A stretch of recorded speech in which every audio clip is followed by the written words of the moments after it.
parce qu'on va me demander le titre. On va commencer par le titre. Ce sera Balaam. Balaam. Alors, vous savez que les femmes sont toujours curieuses. Hein? Je ne sais pas, mes frères, si vos épouses sont curieuses, mais en tout cas, la mienne, c'est une épouse. Elle est curieuse. Et elle m'a dit, mais tu vas parler sur quoi ce matin? Je lui ai dit, tu sais, chérie, si je te dis tout maintenant, tu n'auras plus de surprise ce matin. Elle a dit, bon, les grandes lignes. Je dis, ça va être sur Balaam. Alors, au lieu de répondre à ces questions, moi, je lui ai posé des questions. Je lui ai dit, Balaam, tu le mets où? Parce qu'on a tous déjà entendu parler d'histoire de Balaam, mais ce n'est pas l'histoire qu'on va lire et relire forcément récemment. Il y en a peut-être qui ont des lointains souvenirs. Balaam, qu'est-ce que ça vous dit? Pour vous, c'était un jardinier, c'était un prophète. Waouh, un prophète.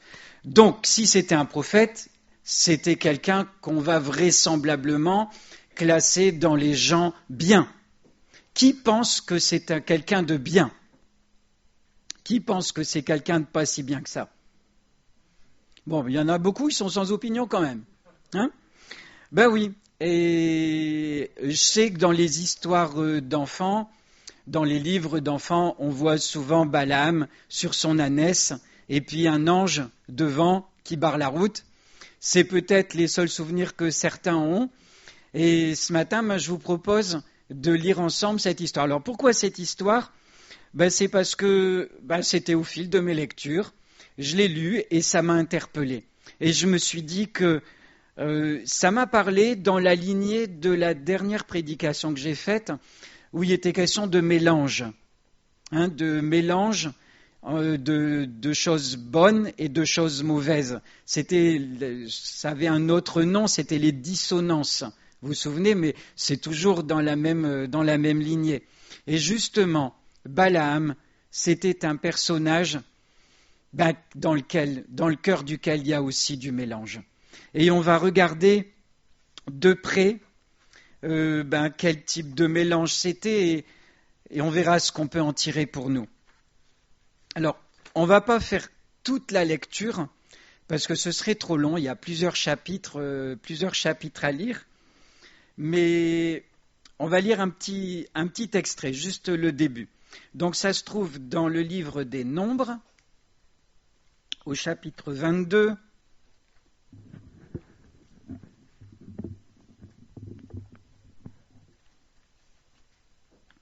au verset 1.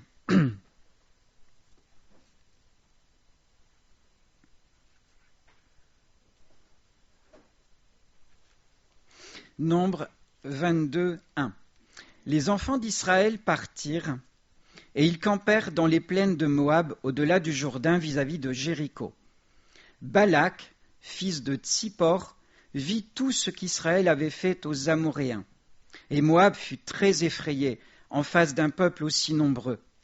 Il fut saisi de terreur en face des enfants d'Israël. Moab dit aux anciens de Madian, « Cette multitude va dévorer tout ce qui nous entoure, comme le bœuf broute la verdure des champs. » Quelle comparaison, hein? Balak, fils de Tsippor, était alors roi de Moab. Il envoya des messagers auprès de Balaam, fils de Béor, à Pétor, sur le fleuve, dans le pays des fils de son peuple, afin de l'appeler et de lui dire « Voici, un peuple est sorti d'Égypte, il couvre la surface de la terre, et il habite vis-à-vis de moi. Viens, je te prie, maudis-moi ce peuple, car il est plus puissant que moi.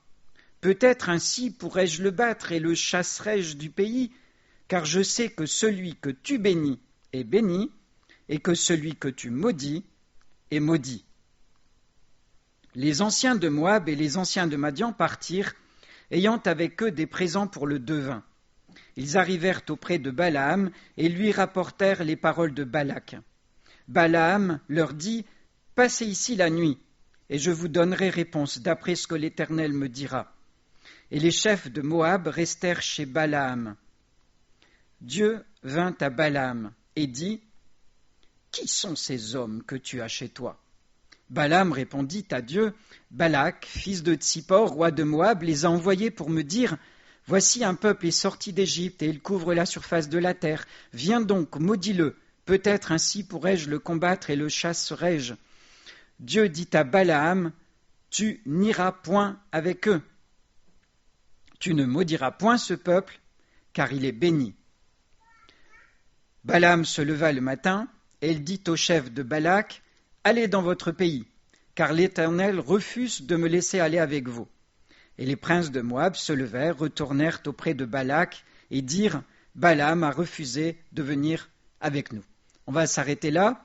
C'est le début de l'histoire. On a déjà beaucoup de bases qui sont là. Alors, qui est Balaam ? Si on lit ce début, on vient de découvrir qu'il a une étiquette. Il est devin. Bon, devin, ça fait un peu monde dans le monde. Hein. Les chrétiens disent qu'il est prophète. Hein, ça fait un peu mieux, quoi. Devin, ça fait un peu satanique. Bon, ça a une connotation qui n'est pas terrible. Là, nous, on dit qu'il est prophète. Et donc, si on regarde, il n'a pas l'air si mauvais que ça, quoi. Il dit qu'il va s'attendre à l'Éternel pour prophétiser. Mais quand même, dans son attitude, on va voir qu'il y a des germes qui montrent le vrai de ce qui est en lui. Parce qu'il y a des choses qui sont dites, et après il y a des choses qui sont faites. Et il n'y a pas forcément... Là aussi, il y a une dissonance. Alors déjà, si on l'observe, il se présente à lui des personnes qui n'ont pas usé de la dissimulation. C'est clair.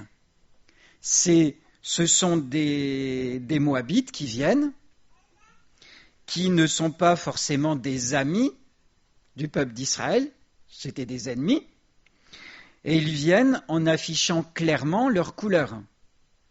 Ils ne se sont pas affichés comme étant des amis, ils n'ont pas essayé d'usurper l'identité d'un peuple ami. Et malgré cela, je t'entends le dire, Alain, tu as tout à fait raison, Balaam, comment se comporte-t-il par rapport à eux ? Il leur dit, passez ici la nuit, et je vous donnerai réponse d'après ce que l'Éternel me dira. Ça fait curieux quand même, comme comportement, non ? Vous avez des gens qui viennent chez vous, ils s'affichent clairement comme étant des ennemis, et vous les invitez à passer la nuit chez vous. Ça vous semble cohérent ? Et puis, faut consulter l'Éternel, parce qu'il faut savoir ce qu'il faut faire. Oui, mais c'est l'attitude de Balaam. Il les a accueillis. Alors c'est vrai qu'à l'époque, il y avait de l'hospitalité, tout ça, mais là, c'était quand même les ennemis. Et il les a accueillis. Et si on regarde au verset 9, Dieu vient à Balaam, et que lui dit-il ? J'ai changé de ton en le lisant tout à l'heure. Qui sont ces hommes que tu as chez toi ? Le Seigneur a l'art de donner des réponses quelquefois, mais quelquefois il pose des questions. Et Jésus, face aux pharisiens, quelquefois les pharisiens lui posaient des questions, mais Jésus leur donnait pas de réponse, il leur répondait par des questions. Et j'aime bien voir Jésus qui, une fois, il a décidé de répondre par une question, le baptême de Jean, venait-il de Dieu ou des hommes ? Puis si vous me répondez, je vous répondrai. Et puis ils étaient bien dans l'embarras. Parce que Dieu sait ce qu'il y a dans l'homme. Dieu sait ce qu'il y a en nous, et il savait exactement ce qu'il y avait dans le cœur de Balaam. Et Dieu est venu à lui pour lui poser une question. Qui sont ces hommes qui sont là chez toi ? Moi, ça me rappelle une question que Dieu a posée à Caïn, que Dieu connaissait aussi la réponse. Où est ton frère ? Tu ne trouvez pas que ça y ressemble un peu ? Qui c'est ces gens qui sont chez toi? Caïn, où est ton frère? Dieu savait très bien ce que Caïn avait fait. Il n'avait pas besoin de la réponse. Mais quand Dieu pose des questions, il est pédagogue. Et un prof, ça pose aussi des questions à ses élèves pour les faire réfléchir. Et ça cible bien les questions, la succession des questions, pour les amener à trouver les réponses eux-mêmes. Et là, Dieu lui pose une question. Qui sont ces hommes? Pour l'interpeller. Mais Balaam avait déjà son idée. Et Dieu va écouter sa réponse. Alors Balaam répond à Dieu, voilà, vous connaissez l'histoire, je ne vais pas la répéter, parce qu'en plus on est en temps limité. Mais que lui répond le Seigneur?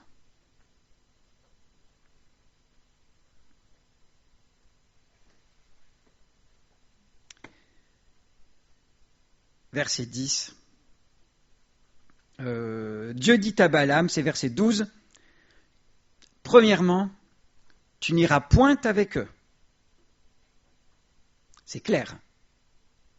Dieu ne tourne pas autour du pot. Tu n'iras point avec eux. Deuxièmement, tu ne maudiras point ce peuple, car il est béni. La réponse de Dieu est claire. Tu n'iras pas. Alors Balaam, bon prophète, obéissant, se lève au matin et il va retrouver les personnes qui sont venues chez lui et il leur explique, l'Éternel ne veut pas, donc j'y vais pas. Et ils repartent. Si l'histoire s'était arrêtée là. Mais non, l'ennemi il a plus d'un tour dans son sac. Et évidemment, ils reviennent à la charge. Et c'est là que ce qui est en vrai dans le cœur de Balaam va commencer à ressortir. Parce que quand ils reviennent une deuxième fois, Balaam il refait la même chose. Et il va reconsulter l'Éternel. Franchement, était-il besoin de reconsulter l'Éternel pour la même chose? Pensez-vous que Dieu, la deuxième fois, ait changé d'avis? Non. C'est non. La réponse avait été claire. C'est non. Tu n'iras pas. Et pourtant, que lui répond le Seigneur?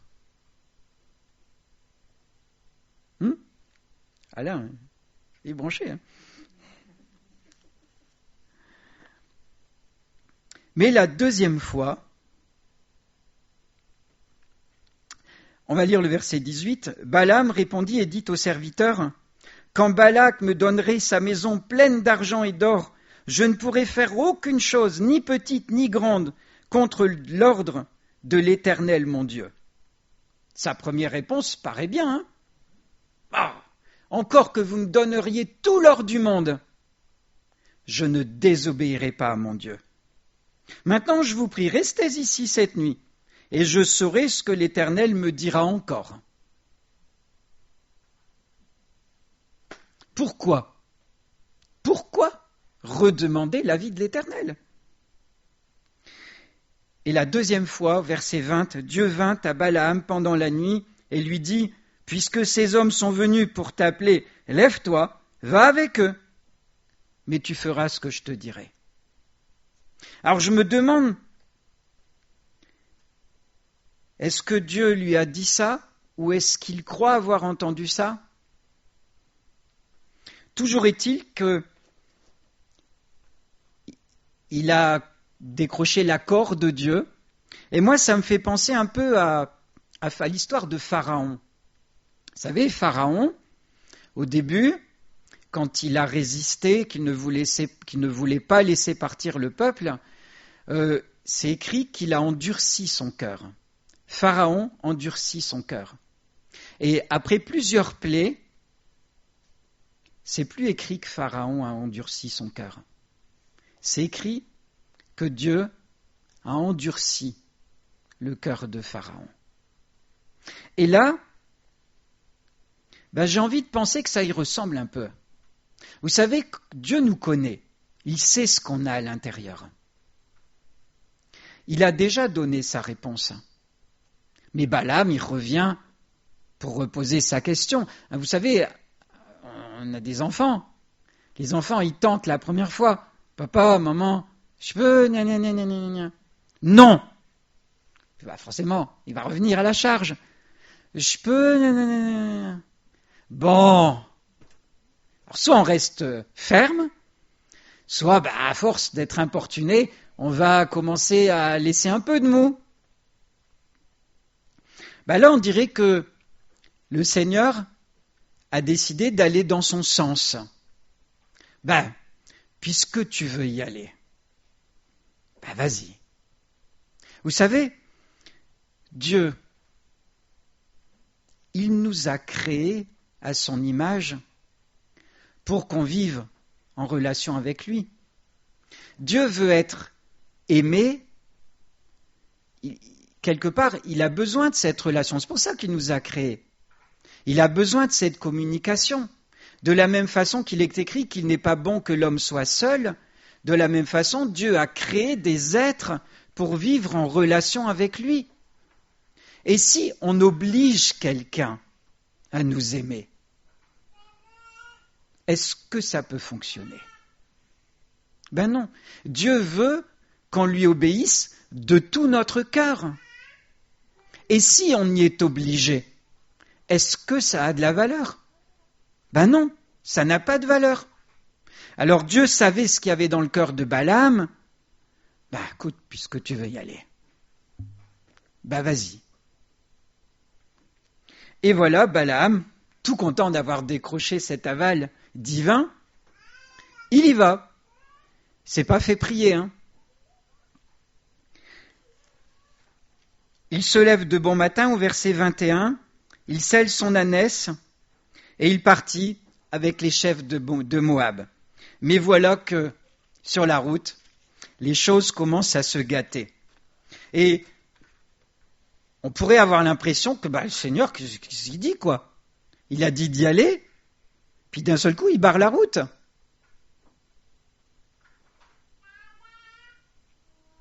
Que penser?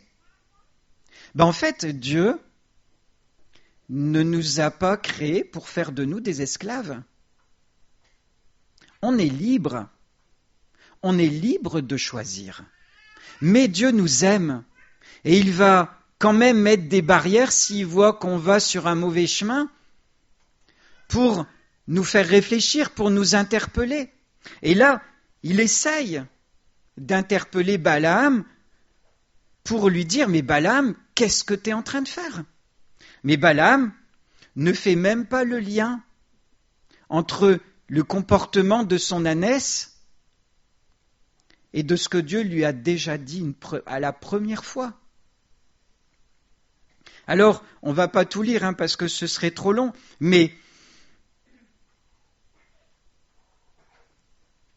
l'ange, il est devant le chemin.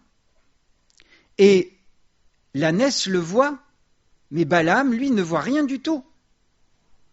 Et ce n'est que à la troisième tentative, quand l'ange a décidé, vous savez, il recule petit à petit sur le chemin, jusqu'au moment où il se met à un endroit où il n'y a plus de possibilité d'aller ni à droite ni à gauche.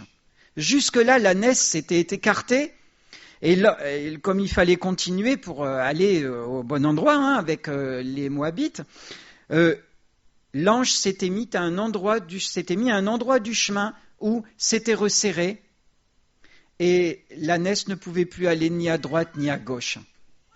Qu'est-ce qu'elle a fait? Elle s'est écroulée. Elle s'est écroulée parce qu'elle était coincée. L'ânesse voyait l'ange, et si on regarde au verset 22,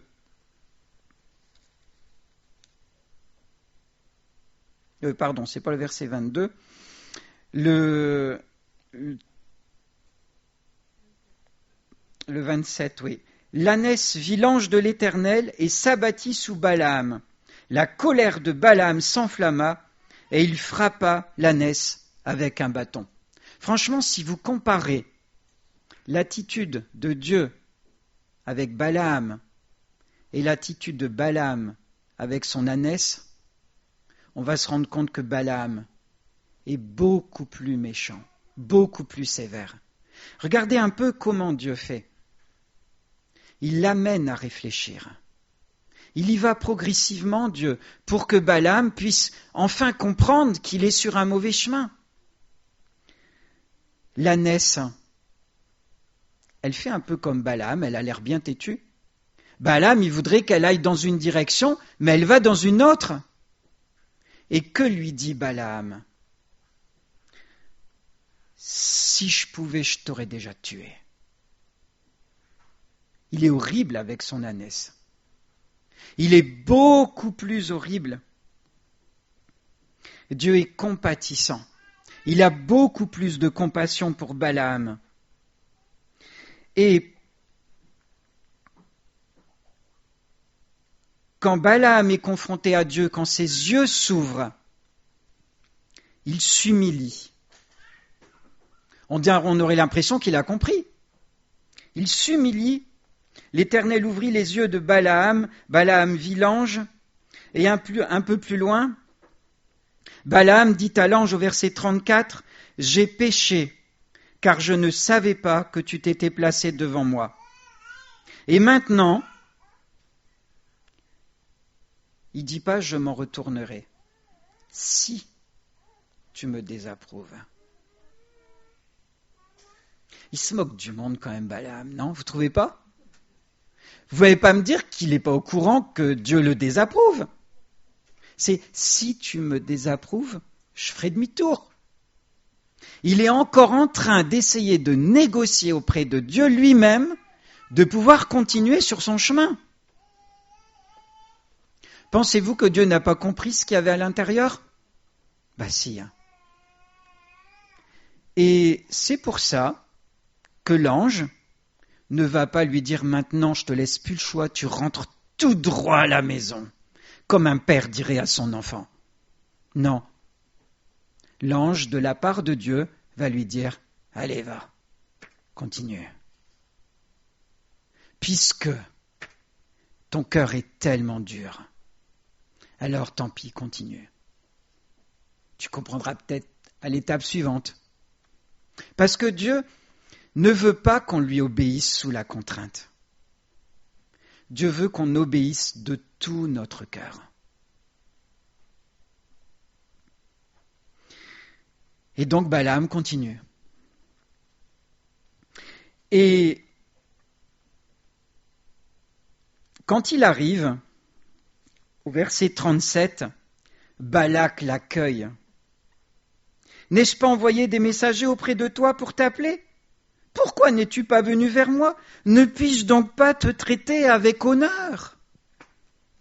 Quand même, tu te rends compte ? Moi, je veux t'offrir des choses bien, et puis ton Dieu, il t'empêche de jouir de tout ce que je veux te donner. C'est quand même gonflé. Hein. Vous trouvez pas ? Ben oui, mais ça, c'est le malin. Le malin, il va toujours essayer de nous faire croire que, lui, il nous veut du bien, il veut nous offrir plein de choses. Et ce Dieu vilain, il nous empêche de jouir de tout ça. Mais c'est ce que le malin dit au monde.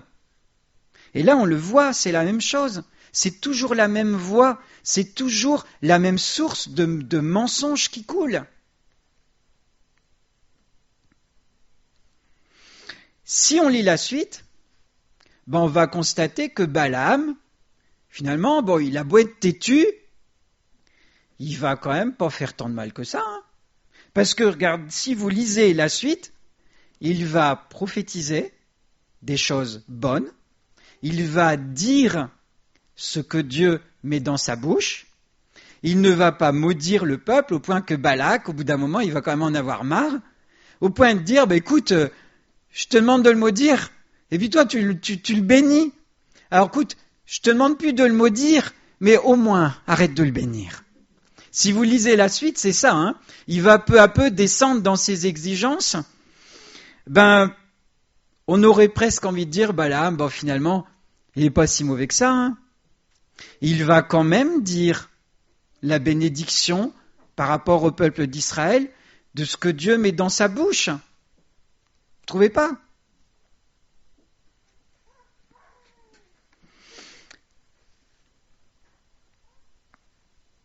On pourrait se demander, mais zut alors, pourquoi a-t-il toujours ce don de prophétiser? Pourquoi l'a-t-il? Pourquoi Dieu ne lui a-t-il pas retiré? Parce que quand même, il est têtu sur le fond. Il y a une explication dans Romains 11, 29. Il est écrit que Dieu ne se repent ni de ses dons, ni de son appel. Balaam a reçu ce don de prophétiser, de parler de la part de Dieu. Même s'il est sur un mauvais chemin, il continue d'avoir ce don. On y reviendra un peu plus loin. Et il va quand même parler de la part de Dieu. Au point que si on se limite à la lecture de ces prophéties, c'est un bon prophète. Il prophétise du bon pour le peuple d'Israël. Mais il y a quand même des choses qui sont un peu bizarres quand même dans ces prophéties. Surtout dans le début. On va aller voir au chapitre 24, au verset 3. Moi, ça m'interpelle quand même, sa façon de se présenter, ce qu'il dit de lui-même. Chapitre 24, verset 3. Balaam prononça son oracle et dit, écoutez bien, parole de Balaam, fils de Béor, parole de l'homme qui a l'œil ouvert, parole de celui qui entend les paroles de Dieu, de celui qui voit la vision du Tout-Puissant, de celui qui se prosterne et dont les yeux s'ouvrent. Ça vous riez, mais c'est vrai, hein, c'est marqué, hein, je ne l'invente pas. Hein. Mais quand même. Il se met les médailles que Dieu ne lui a pas mises. Hein. Il s'octroie quand même des sacrées médailles, ce Balaam. Et si vous lisez d'autres oracles dans les chapitres suivants, c'est ça. Hein. À chaque fois, il répète cette longue tirade. Et je me suis dit, quand même, il est gonflé, ce Balaam. Il se donne les fleurs. Est-ce que les autres vrais prophètes de la Bible s'auto-gargarisaient de cette façon-là? Je suis allé relever comme ça pour avoir des exemples. Jérémie, pas du tout le même profil de prophète. Hein. La parole de l'Éternel me fut adressée en ces mots, : ouvrez les guillemets, et voilà, c'est Dieu qui parle. C'est plus sobre, on est d'accord. Hein. On peut aller voir Ézéchiel. La parole de l'Éternel fut adressée à Ézéchiel, fils de Buzi, : ouvrez les guillemets, et c'est Dieu qui parle. C'est pas parole de l'œil qui a l'œil ouvert. Gna, gna, gna. Non mais vous riez, mais c'est réel. Hein. Et comment il pouvait... Moi j'aimerais bien savoir comment il se sentait, ce prophète, à parler de la part de Dieu, certes, en sachant la route sur laquelle il était. Il était en territoire ennemi. Il était chez les ennemis d'Israël. Le bon sens, où était-il?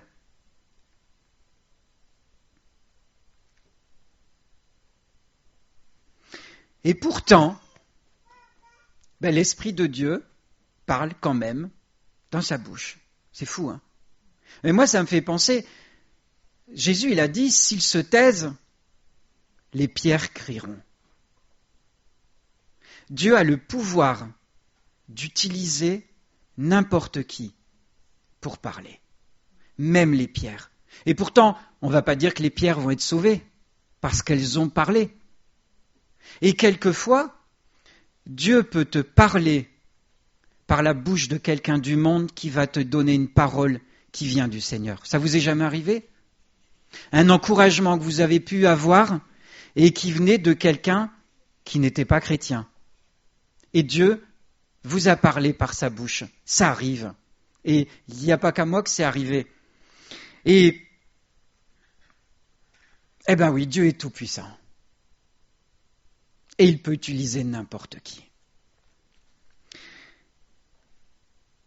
Et pourtant, Balaam, on ne peut pas dire qu'il était soumis à son Dieu. C'est incontestable.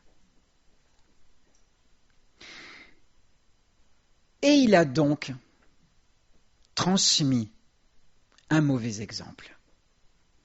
Et on va regarder au chapitre 25, un tout petit peu plus loin. On va voir une conséquence, l'une des conséquences du comportement de ce prophète, à vouloir mélanger ce qui vient de Dieu avec un peuple ennemi. Chapitre 25, versets 1 à 3. Israël demeurait à Sittim et le peuple commença à se livrer à la débauche avec les filles de Moab. Elles invitèrent le peuple au sacrifice de leur Dieu, et le peuple mangea et se prosterna devant leur Dieu. Israël s'attacha à Baal-Péor, et la colère de l'Éternel s'enflamma contre Israël. L'exemple, un mauvais exemple, qui a produit des conséquences néfastes sur Israël. C'est triste. Et lisez la suite, c'est intéressant. Et comme la fin l'heure approche, je vais accélérer. Quelle a été la fin de Balaam ? C'est intéressant de se demander quelle a été la fin. Comment est-il mort ? Je l'ai rencontré. Honnêtement, je ne le savais pas. C'est en lisant, j'ai découvert il parle de là et il a été tué. On va aller le lire parce que c'est quand même intéressant. Chapitre 31,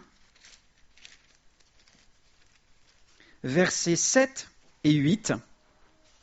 Donc c'est un peu plus tard, Dieu a ordonné à Moïse de venger le peuple d'Israël par rapport à toute la mauvaise influence des Madianites sur lui. Donc les Madianites, c'était les Moabites, c'était ce même peuple. Et donc il a demandé à tuer, à exterminer le peuple de Madian. Ils s'avancèrent, verset 7, ils s'avancèrent contre Madian selon l'ordre que l'Éternel avait donné à Moïse, et ils tuèrent tous les hommes. Ils tuèrent les rois de Madian avec tous les autres, Évi, Rékem, Tsur, Hur et Réba, 5 rois de Madian. Et juste après, ils tuèrent aussi, par l'épée, Balaam, fils de Béor. Pourquoi ils l'ont tué ? Parce qu'il était encore une fois au mauvais endroit. Où se trouvait-il, à votre avis ? Il se trouvait encore une fois dans le territoire ennemi. On aurait envie de dire, mais qu'est-ce qu'il foutait là encore une fois ?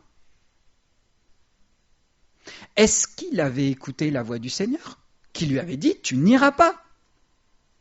Il était têtu, en fait, on a l'impression qu'il était mieux là-bas que d'être avec le peuple d'Israël. Il était mieux là, il a fini comme eux. C'est triste comme fin, vous ne trouvez pas ? Pour quelqu'un qui pouvait parler de la part de Dieu, quelqu'un qui aurait pu avoir un ministère, qui aurait fait beaucoup de bien, il a béni le peuple d'Israël, certes, mais son mauvais exemple de se mélanger avec le monde a corrompu une partie du peuple aussi. Et il était tellement bien là-bas, au milieu du péché, qu'on dirait qu'il a passé encore beaucoup de temps là. Que faisait-il ? Et il en est mort. Il a été tué avec les ennemis. Sa désobéissance l'a conduit à la mort. Pourtant, il a eu plusieurs échéances. Il a eu plusieurs occasions de se repentir. Il a eu plusieurs occasions de faire demi-tour. Mais il n'a saisi aucune de ces occasions.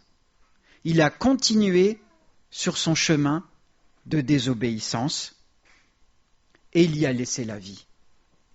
Quelle trace a-t-il laissé derrière lui, ce prophète ? C'est intéressant de voir que ce prophète, il est cité aussi dans le Nouveau Testament. D'une bonne façon, pensez-vous ? Non. Il est cité comme un mauvais exemple. On ne va pas aller chercher, je vais juste vous lire les extraits. 2 Pierre 2,15. Après avoir quitté le droit chemin, ils se sont égarés en suivant la voie de Balaam, fils de Bosor, qui aima le salaire de l'iniquité, etc. Il n'y a aucun de nous qui a envie d'être cité de cette façon-là. Hein. Non.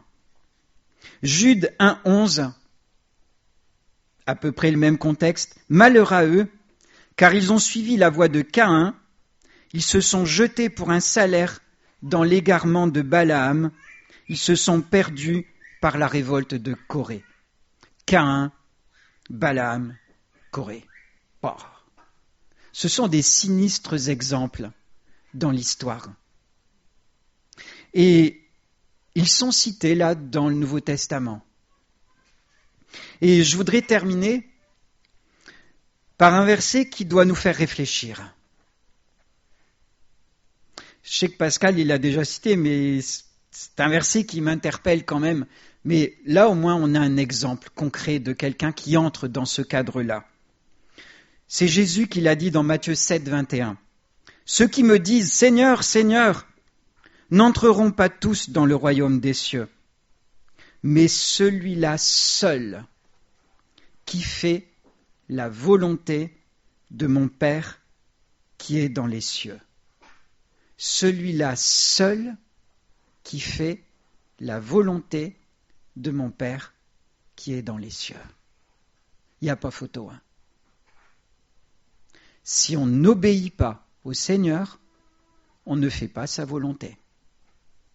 On peut prophétiser, et je vais lire la suite, mais vous la connaissez, verset 22. « Plusieurs me diront en ce jour-là, Seigneur, Seigneur, n'avons-nous pas prophétisé par ton nom ?» On croirait entendre la voix de Balaam, non ? Il a prophétisé au nom de Dieu. On a un exemple là de quelqu'un qui a prophétisé au nom de Dieu. N'avons-nous pas chassé des démons par ton nom ? N'avons-nous pas fait beaucoup de miracles par ton nom ? Et Dieu leur dira à ce moment-là, retirez-vous de moi, vous qui commettez l'iniquité, je ne vous ai jamais connu. Pourtant, Dieu a parlé à Balaam pendant la nuit. On est d'accord, on l'a lu. Mais il lui dira, je ne t'ai jamais connu. Connaître, c'est pas juste parler avec, c'est vivre à l'intérieur. Balaam n'a jamais voulu obéir à Dieu. C'est l'exemple type de quelqu'un de désobéissant. Dieu ne l'a pas connu. Dieu n'habitait pas en lui, sinon il aurait fait demi-tour. On fait des erreurs, on est dur quelquefois, on n'entend pas bien ou on fait la sourde oreille. Mais quand Dieu s'adresse vraiment à notre cœur, on fait demi-tour. Mais là, Balaam n'a pas fait demi-tour. Il a continué. Et il figure dans les mauvais exemples. Alors, il ne faut pas que plus tard, dans l'histoire, on trouve notre nom pour nous citer en mauvais exemple. On est d'accord ? Il faut que, si on sait qu'on est têtu avec le Seigneur, et on est tous un peu têtus à des moments de notre vie, il faut qu'on fasse demi-tour. Il faut qu'on écoute. Le Seigneur est bon, il est lent à la colère, il est riche en bonté, il est patient. Mais si on veut vraiment continuer, il ne va pas nous mettre un mur pour nous mettre en prison à son service. Il faut que nous, on fasse demi-tour volontairement. Il faut qu'on se soumette volontairement à lui. Sinon, la voie est ouverte devant nous pour la mort éternelle. C'est clair, c'est ce qui est arrivé. Et il faut vraiment qu'on sache qu'on a une part on a notre responsabilité. C'est notre responsabilité qui est en jeu, comme Balaam avait sa responsabilité. Il a choisi de continuer, Dieu l'a laissé faire. Et c'est à nous de faire demi-tour, à nous incliner devant Dieu et à dire au Seigneur, oui, j'arrête, je capitule. Alors je vais terminer par la prière, et puis qu'on médite sur la parole, sur ces exemples qui sont donnés dans l'Ancien Testament pour notre instruction. Merci Seigneur pour ta parole. Dans ta parole, il y a des choses bonnes, des choses qui paraissent mauvaises, comme cette histoire, mais elle est donnée pour notre instruction, pour notre bien. Seigneur, combien tu veux notre obéissance, mais tu ne veux pas nous écraser sous ta domination. Tu veux qu'on t'obéisse de tout notre cœur, avec notre volonté. Et Seigneur, que aucun de nous ne soit rebelle. Et on peut être rebelle même en étant bien avancé avec toi, rebelle sur certains domaines. Et Seigneur, que tu touches notre cœur pour ouvrir nos yeux et donne-nous cette obéissance de cœur. Amen.